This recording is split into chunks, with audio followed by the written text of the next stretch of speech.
Next up, we're going to bring in my lovely wife, Dana, and she's going to tell all of you how wrong I was several weeks ago. So we're going to give her the microphone. I'll sweat, and you guys can enjoy it. So I'll tease it a little bit. Dana was in the office the other day while I was telling, 30, 40,000 radio listeners about what you could do with your tax return.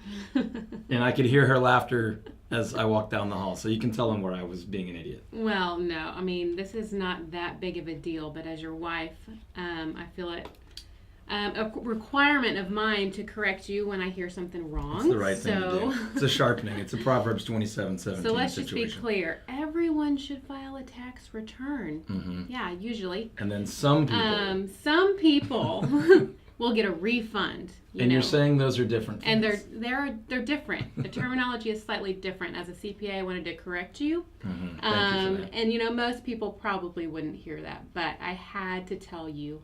As it's very important for me to be correct. It's an act of love is what she's saying, people. She's trying to love me. Now, here's the cool thing. When you marry a CPA, you can let your guard down on having to be a tax specialist and an accounting specialist, especially when you love and have full trust in your spouse, which I do.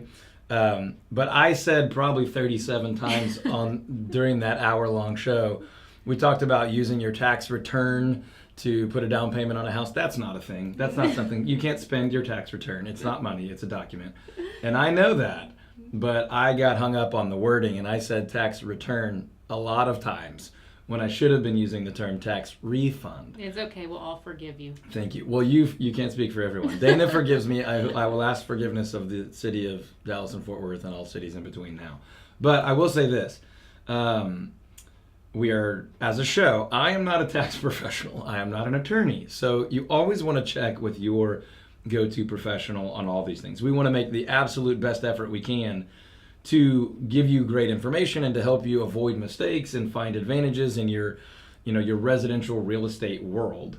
But you always want to check with an expert, and you always want to run your personal situation by somebody. So I was sort of taking a shot a little bit at people that will kind of bark at you to use your tax refund like it's free money. Because it's not. It's your money that you've given the government basically to hold on to most of the year, when in an ideal situation, you keep that money, you earn interest on it, you pay off debt with it, you spend it or whatever. So that was the primary point I was making. But I did want to make sure that we circled back and corrected it. I have the benefit of living with and having, a pretty direct line of communication with a really, really skilled certified public accountant. Most people don't have that. So you should seek out expert advice and not wing it, right? Now, some people, your financial situation, your tax situation is very, very simple, and a quick online software or app is probably good for you. But when it comes to buying and selling homes and understanding the tax implications of that, it's a good idea to run that by a CPA. And while we've got one here real quick, I'm not gonna pepper you with anything crazy, but Dana's a great resource to our team members and our agents on how they, as independent contractors, save some of their income to pay income taxes.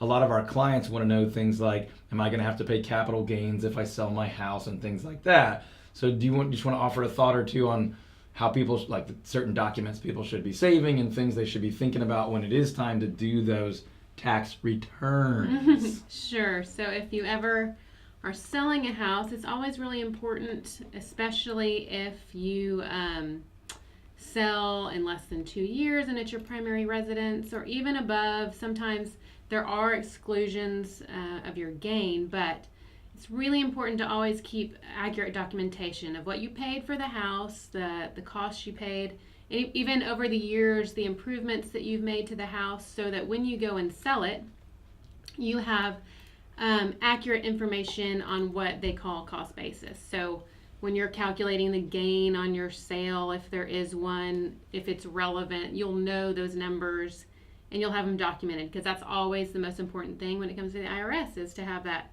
documentation on file. So over the years, as you do things to your house, file it away so you know what you paid, and you'll be in good shape once you go to sell that house. So what you paid to buy it, and then the amount of money you've spent to improve it, right, invest in it, repair it, things like that, because when you sell it, basically what you get when you sell it minus what you've put into it loosely Yes.